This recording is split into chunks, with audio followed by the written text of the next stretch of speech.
Hi everybody, my name is Hannah and this is Pepper and Pine, and today I'm sharing with you the books and resources we're using for our anatomy unit study.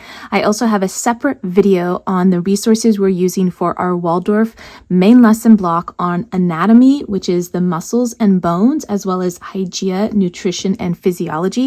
And if you'd like to check out that video with those resources, you can find the link down in the description box below.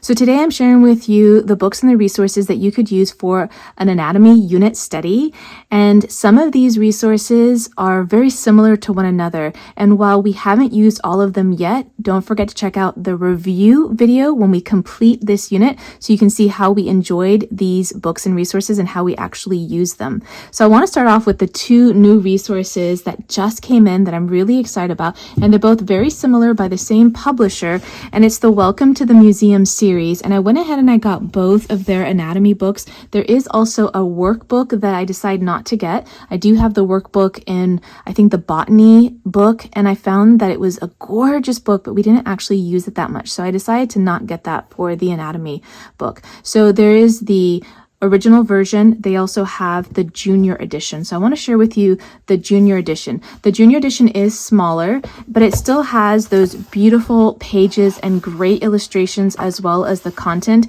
I particularly like the pages. They're a little bit textured. They're nice and thick, and I think they're really good quality. And I find the illustrations to be really engaging, intriguing, and ones that we typically will use in our main lesson to do illustrations. We'll be inspired by these illustrations and we'll use them in our main lesson book as part of our lesson, and then we'll also write content. Now, I found that the content in this series is usually a brief overview. I usually need more information if I'm actually going to put together a lesson or an entire unit. So I do have other resources. As a quick introduction, I feel like this book will be a great overview of the different topic areas that you might find in anatomy. Now, what I've come to figure out is that the newer books tend to be a little bit more explicit in their illustrations and in their photography. And even though this book is intended for a younger audience, there are still several images that are quite descriptive and, of course, anatomically correct. And so if that's something that you are not wanting to provide to your younger students, I do have two alternatives. And if you want things that are even more anatomically correct, I do have one other book. Won't be showing those images in particular, but at least you can get a feel of the type of book. So what I like about this book that is a little bit different than the larger version is that it easily fits on my bookcase, which seems like it's not an important fact when it comes to books, but this book, which is really beautiful in its own way, is a little bit large, and so it doesn't sit easily in our bookcase and usually ends up on its side, like lying down this way, stacked with the other books in this series, and that's completely okay. It's just that I like to group my books by subject area, so it's easy for me to locate those books when I'm putting together a unit study. Just have to remember to go and look in a couple different spots for books that are a little bit oversized. Okay, so this book is similar to the layout in the other books in this series. You have the really engaging, beautiful illustration on one side, and then you have the content on the other side. And then there is a key to the plate, or key to plate at the bottom of the page that has the information about the illustrations. Let me just check if that's the same way with, yeah, this book actually has it as well. It's just the whole format is a little bit smaller. But let's go ahead and do a comparison and see if we can find the same topic area so that we can compare the difference between the two books. So if we're going to teeth here, and that would be in the digestive, so teeth is on page 44. So let's just check it out and do a little comparison real quick. Okay, so here we go. All right, so the illustrations are the same.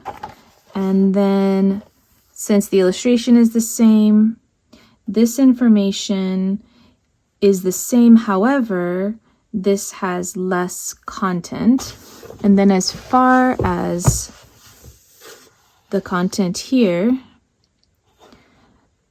This paragraph looks very similar, and the first paragraph is a little bit different, but actually they are quite similar. So I'm going to go a little bit more in depth page by page to see.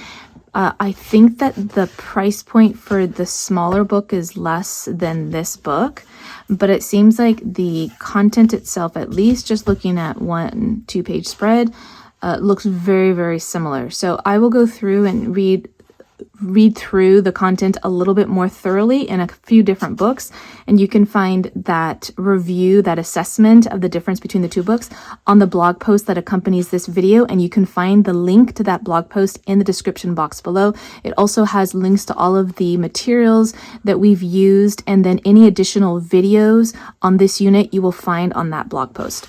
Okay, so a stunning book, really beautiful, but does contain some illustrations that are maybe not suitable for young children if that is something that you are looking to avoid. If you are not looking to avoid that, this book called The Human Body Atlas is very descriptive as far as the illustrations. And I did just try to, I'm trying to be a little bit careful about the pages that I'm sharing. Okay, so let's start with this one. So this one is going to have a lot more information. This is the structure of the oral cavity. Let's just go through. What I've noticed about this book is that it will have illustrations that are very anatomically correct, even when we're not talking about those particular body parts. And that's something that was a bit of a surprise for this book, that in many of the pages you're seeing the entire human form when talking about different aspects of anatomy. So this would be for I would say an older student, middle school and high school and above. I think it's a great resource for an adult as well. And then if you just hold the opinion that it's fine to have these for younger students, then you absolutely could do that as well. And then this is just an example of the way the illustrations are. You can see that they are very true to life illustrations. And here are a couple more pages. I find this book to be very robust in its information. And even if you didn't like the pictures so much, which you just put some little post-its up over it, I think the content would be enough to put together a unit and to really dive into these very specific aspects of the human body and the human form and anatomy. What I like about having something that is this in depth is that I only have a few books in my homeschool library that goes in depth with the subject areas that we need. I have a lot of books that span many topics, but only a few that are so in depth that I can use them as a solid resource when putting together our unit studies and our main lesson blocks. And they provide the information that I generally need as background information in order to put together our units. And it's not information that I'm necessarily reading page by page aloud to my children. Sometimes it's information that I am reading and digesting and then presenting. And sometimes I don't even get a chance to present it. It just makes up the background information that I have when I'm putting together our units. If you're looking for something a little bit more modest, I find that Discoveries, The Human Body might be a good resource for you. The illustrations are a little bit less descriptive, even though the content I feel is suitable for this unit study. This is an older book, so it may be harder to find, and I'm not sure that all older books are this modest in their illustrations, but this book, if you find it secondhand, then I think it would make a really great addition to this unit. Let me see if I can find when it was published in case you're looking for it. It's by Dr. Marie Rose, and it was published in originally 1997 and then 2003 for Barnes & Noble. So it is an older book. Now, it's not always a great idea to look for an older book, especially when it comes to the sciences. In the last 20 to 30 years, I'm positive there have been so many advancements in this area. Maybe not specifically anatomy, although I did hear recently of a new organ being discovered, so that is amazing. But at least in other other sciences related to the human body and medicine, there have been advancements. So it may not be a suitable alternative to look for an older book, especially in the sciences. But if you happen to already have it, or you find it secondhand to add to some newer resources, then I think that it's a great option. I have another book that's a little bit older, a little bit of a hands-on book. It's called Undercover, the Human Body. Now, this is also an older book. It may be hard to find. This is one that my children just like to look at and flip the pages over because it takes you through the human body layer by layer. And then, of course, it has like the content around it. I find it a little bit hard to read this book cover to cover. I like to do these books as read-alouds, but I do find that it is of interest to my children. Just as you turn the page, you can just see the different layers here, and that's of interest for them. So I like to have a mix of books that can work with our opening activities, ones that can work with the content that we are doing, and then other books that my children can be inspired by or read on their own or just have laying about in our schoolroom. It sets the stage, and it's what I hope that it's inspirational for my students. So while I might not find this an easy read, I think there are a lot of really great things about a book like this, because sometimes you just want to be inspired by a little bit of information, just a pocket of information. So a book like this would be really great for an opening activity, not just for your anatomy unit, but for units that follow your anatomy unit, because it's really easy just to read this little paragraph as part of an opening activity months after you've completed your anatomy unit, as a way to keep that information fresh, or to revisit it once you have completed the unit. Maybe you forgot some of these things, and then it's enjoyable to refresh your memory with little bits during your other opening activities. So this book is also going to be a little bit difficult to find, but there may be alternatives that have the same sort of vibe for them. And then again, if you find it at a secondhand shop, then I think that it is a great addition for your anatomy unit. I have a couple of other resources that we have, but we haven't used yet. So this is only our second or third time doing an anatomy unit. So I'm less familiar with this unit as I am with other units that we've done multiple times, that we've really gotten engaged with. So I do have a workbook here that I picked up secondhand from a friend, and this probably isn't going to be something that we use necessarily, but it is great if you want something for your opening activity, or rather than your opening activity, part of your daily work.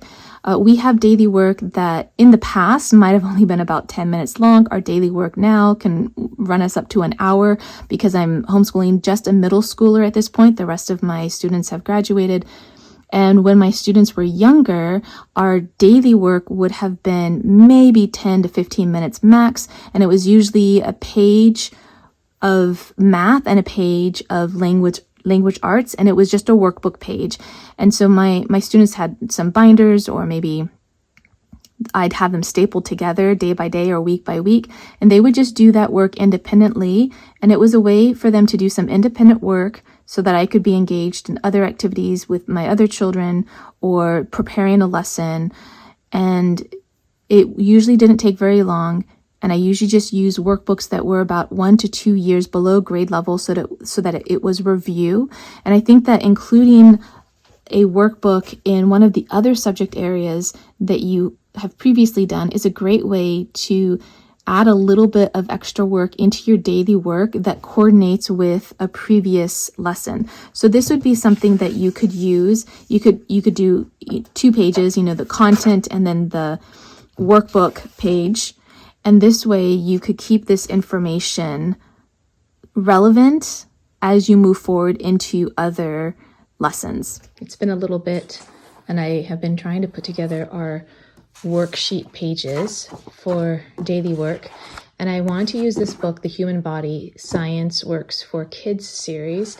And as I was trying to go through to pull pages, I realized that this workbook is probably supposed to coordinate with a textbook, or at least other material, because as I went through it trying to pull pages together, this is definitely a teacher resource and not a student workbook. Some of these are the student pages, so you could photocopy them or hand them out to the students, but it seems like there's a lot of other material or resources that are necessary for this. So there are a couple of pages that you could do without the additional resources, but so this is not going to end up working the way that I intended. So I did a quick search online for another workbook, but instead I decided to make my own, not entirely by myself, but I have a little section here for my daughter to read. This is just daily work that I need my daughter to do that maintains some of the lessons that we're doing.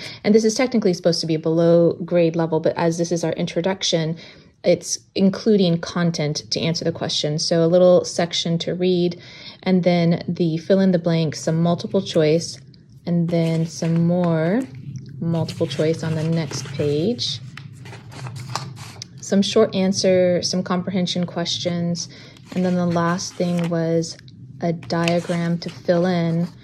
And then I wrote down which ones to fill in, but we will be using our poster here so that she can identify the different muscle groups. All right, I also have this little workbook here. It's called The Human Body, and it is just a very quick overview of anatomy, and it includes a couple of projects that you can do at the back. So again, some of the resources that I have, they have been in our homeschool for many years. We've been homeschooling now for about 21 years, I believe. So some of these things are not going to be as accessible, and it's really not looking for this exact same workbook. It's really just having a workbook, having a game, having a picture book, having a resource. These are the kinds of things that I'm looking to have for our unit study or a main lesson block, so we can kind of round out our resources. I have 2 picture books, and these are ones that, and there are probably a lot more, but these are the ones that I happen to have in our homeschool at the moment that coordinated well. And I love using picture books in our homeschool, but I am using them far less now that I only have a middle schooler. We use them far more when I had a middle schooler doing a particular subject.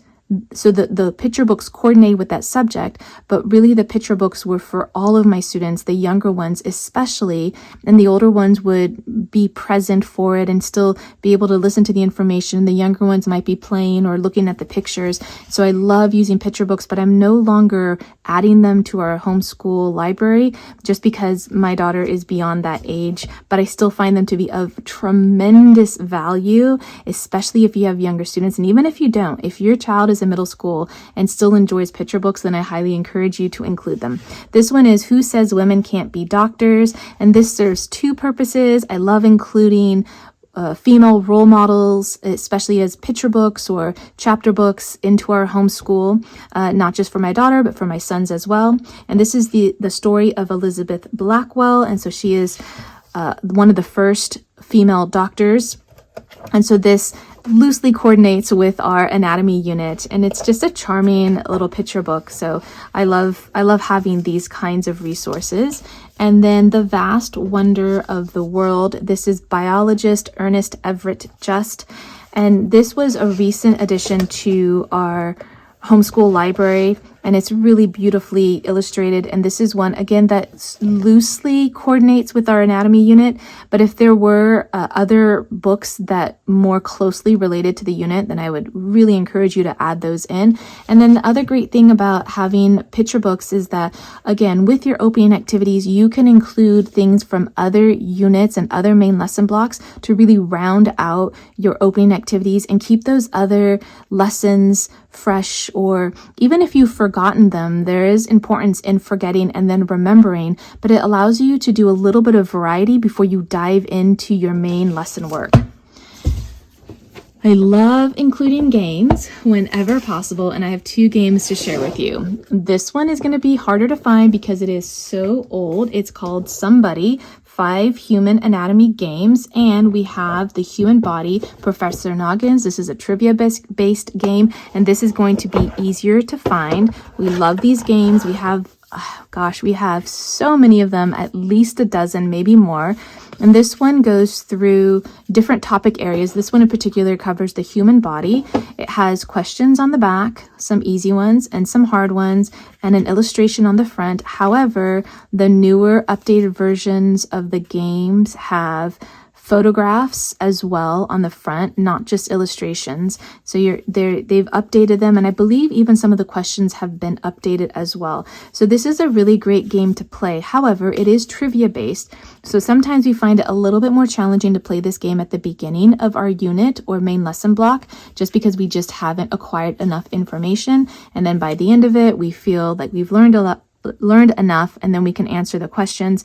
And then of course, once you get even more proficient, you can start to work on the hard questions as well. It does come with a dice. We never use it. We just usually pick 5 cards each to test each other, if it's just one student, or 5 cards per person. Otherwise, if we played the entire deck, it would just take too long. But 5 to 10 cards seems like a good amount of time to play this opening activity before we dive into our main lesson work.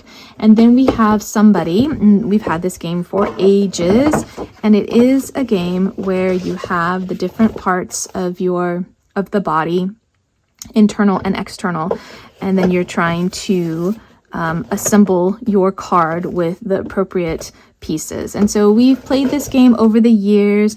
Luckily, we have enough pieces to still play it with at least 2 people, but certainly in the past 20 years, some of these pieces have gotten lost. But I'm sure there are also newer anatomy games that you can include. I love something that's engaging and hands-on like this, and I absolutely love the Professor Noggins trivia games because they are really easy. They're only trivia based, but they're really easy. They don't require too much time or effort, and it makes it a great way to invite your students into the lesson. When starting a new unit, I love to add some classroom inspiration or decoration, and this is a poster that showcases the muscular system on the front and back. And this is maybe not the most colorful poster to add, but it is something to add into your classroom if you want to sort of set the stage for the unit that's coming up. And then I do have a couple of projects and demonstrations. This one is called the hard bottle pressure demo, and this just shows how once you blow up the bubble or the balloon and you cap it, then the balloon will stay inflated inside. And this is just to showcase a little bit about our lung system, but actually we got this originally for our physics unit, but at that time I also bought one that did almost the exact same thing, but it was shaped as lungs, and I cannot find it to share it with you. It is in a previous homeschool haul video, so it is on my channel, but I cannot find the product itself to share with you. But that is another option. There are a couple of different vendors. This one is by Educational Innovations, and there's also Ward's Science. Those are 2 places that I've gotten a lot of our science materials for middle school and I guess high school, but only up to 9th grade. Then we have a couple of projects that we've done in the past using some yarn to show the circulatory system of the heart, but I'm not sure that this translated well for my students, being that it was 2-dimensional, and I feel like something that would have been 3-dimensional would have been a little bit more engaging for them. But at least for the illustration and for the working through this project, I feel like it was something that was hands-on that could maybe engage the student a little bit longer to be with the material than just looking at the image in the book and learning about it. I feel like even though this isn't ideal, and I'm trying to think if there were a couple of other projects that we did for this unit. And so anything that can elongate the engagement in a lesson, especially artistically, I feel helps the student engage with the material a little bit better. I feel like with something like anatomy, where so much of it is happening in you, you can feel it, but you can't really sense it, and you don't have a way to truly understand it since it's inside you, can't see it. It makes it a little bit hard for a student, especially a student who's younger than middle school, to really grasp some of those concepts. So while we've done them in the past, I'm not sure how effective they were in the end. I hope that you enjoyed this look at the resources we're using for our anatomy unit. Don't forget to check out the blog post that accompanies this video for more information, as well as links to all of the resources that I've used. You can find the link to that blog post down in the description box below. And if you'd like to see how we're homeschooling on a daily basis, you can find me on Instagram and now on TikTok at Pepper and Pine.